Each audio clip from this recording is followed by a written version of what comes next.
Diddy's own chef says her grand jury testimony was leaked before she told her own family. Today we break down the bombshell, witness tampering allegations that could turn Diddy's defense inside out, from secret texts to leaked testimony, insider betrayal, and a judge calling out his legal team in open court. If someone leaked your private court testimony to the person you are testifying against, what would you do?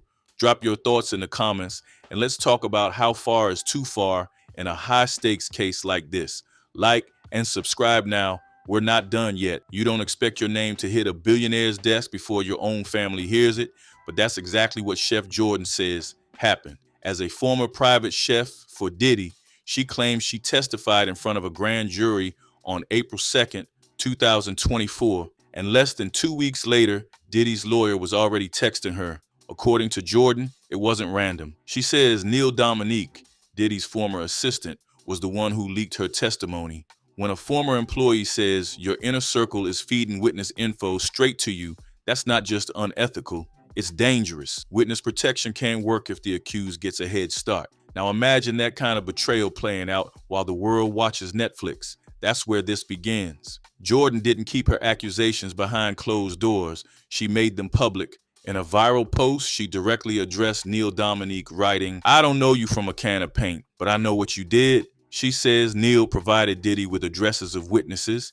gave him details on multiple alleged victims, and even pretended to support them as a friend. Jordan's message, crystal clear: you risked our lives for a payout. How much was the check? She asked. When witnesses start using phrases like double agent and hit list, we're no longer talking about rumors. We're talking about survival. April 15th, 2024, Chef Jordan receives a text from Aaron Dyer, Diddy's personal attorney. It reads like a concerned check-in. "I heard law enforcement contacted you. Need a lawyer?" But here's the issue. How would he know that unless someone told him?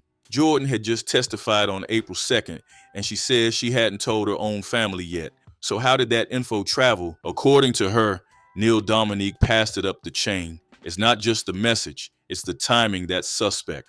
When lawyers move faster than families, something's off. And if the leak came from Diddy's team, that's witness tampering in disguise. This isn't the first time prosecutors have waved the red flag on witness tampering. In court filings tied to Diddy's bail denial, they argued that he was using his influence to pressure and manipulate potential witnesses. Jordan's claims match that narrative to the letter, reaching out to grand jury witnesses, contacting them through attorneys, and doing it before their own circles know. That's exactly what the feds warned about. Jordan's experience isn't isolated, it's the blueprint. Tampering disguised as concern is still tampering. And if prosecutors can show this was a coordinated effort, that's not just shady, it's criminal strategy. Let's not act like Neil Dominique is some random name that just popped up. Cassie Ventura, in her now famous lawsuit, explicitly identified Neil as one of the insiders who helped organize Diddy's alleged freak-offs.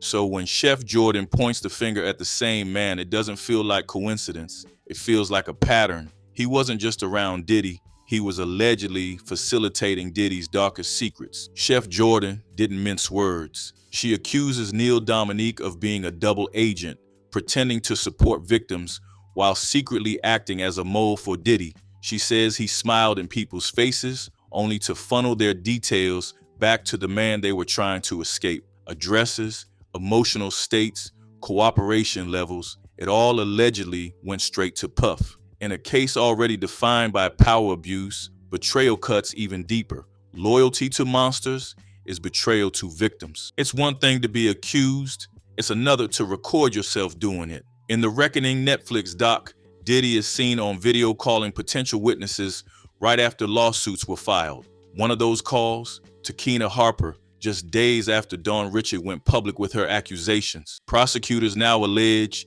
these weren't innocent check-ins. These were coordinated narrative control operations. And Diddy made sure there was a camera rolling the whole time. Documenting the damage doesn't make it disappear. Kena Harper appeared calm and composed in the Netflix documentary, but court records tell a very different story. Prosecutors say Diddy contacted her at least 128 times in 5 days between September 11th and 15th, And this wasn't just small talk. He allegedly asked for her lawyer's name, urged her to post a statement, and followed up repeatedly. Yet on Instagram, Keena now says she has no involvement in the federal case. The timeline says otherwise. When your name's in the filings, your denial better come with receipts. Prosecutors didn't just accuse Diddy of influencing Keena Harper. They claim he paid her after she posted her public statement defending him on Instagram. The post directly countered the claims made in Dawn Rich's lawsuit,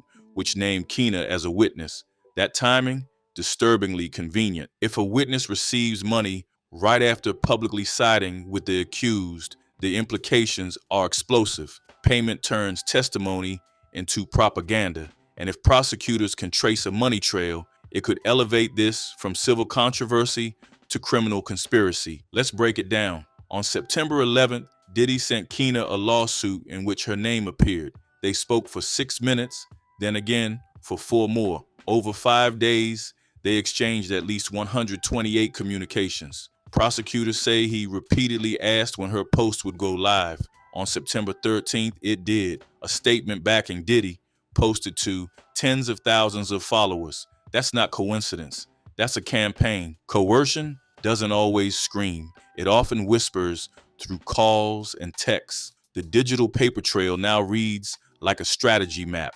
If you've made it this far, you already know this case goes deeper than anyone imagined. Smash that like button if you're following the receipts, and subscribe if you want unfiltered breakdowns as this saga unfolds, because the courtroom isn't the only place where the truth is being exposed. In a court hearing on November 19, 2024, Diddy's lawyers presented one of the pads with a bold legal stamp on the spine, claiming it was clearly protected, but the judge wasn't buying it. He'd already seen the original photos from the prison raid. No stamp, no label, no markings. So, who added legal after the fact, and why? Altering evidence doesn't protect you. It exposes you. When your defense gets caught red-handed trying to retroactively shield documents, you're not just playing legal games, you're taking legal risks. Here's why prosecutors fought so hard to access those legal pads. Because according to them, Diddy wrote down that he paid Keena Harper after her public statement. Let that sink in. Not just speculation, not just allegations. A physical note in his own hand, linking money directly to a witness's public reversal. If this holds up, it could prove motive, payment, and coordination, all in Diddy's own words. That's not a smoking gun, it's a written confession. By November 22nd, the court wasn't just focused on Diddy, they were scrutinizing his entire legal team. The judge demanded they explain why their version of the notepad had a legal label that the original photographs didn't. He made it clear the court's trust was wearing thin. When even your defense evidence contradicts itself, credibility collapses. If this holds up, it could prove motive, payment, and coordination, all in Diddy's own words. That's not a smoking gun, it's a written confession. By November 22nd, the court wasn't just focused on Diddy, they were scrutinizing his entire legal team. The judge demanded they explain why their version of the notepad had a legal label that the original photographs didn't. He made it clear the court's trust was wearing thin. When even your defense evidence contradicts itself, credibility collapses. Courts remember everything, especially when you insult their intelligence. Amid all the chaos, Dawn Rich's lawsuit quietly sits at the center of this legal storm. Filed just days before Diddy's arrest, her case not only reignited public interest, it triggered a chain reaction.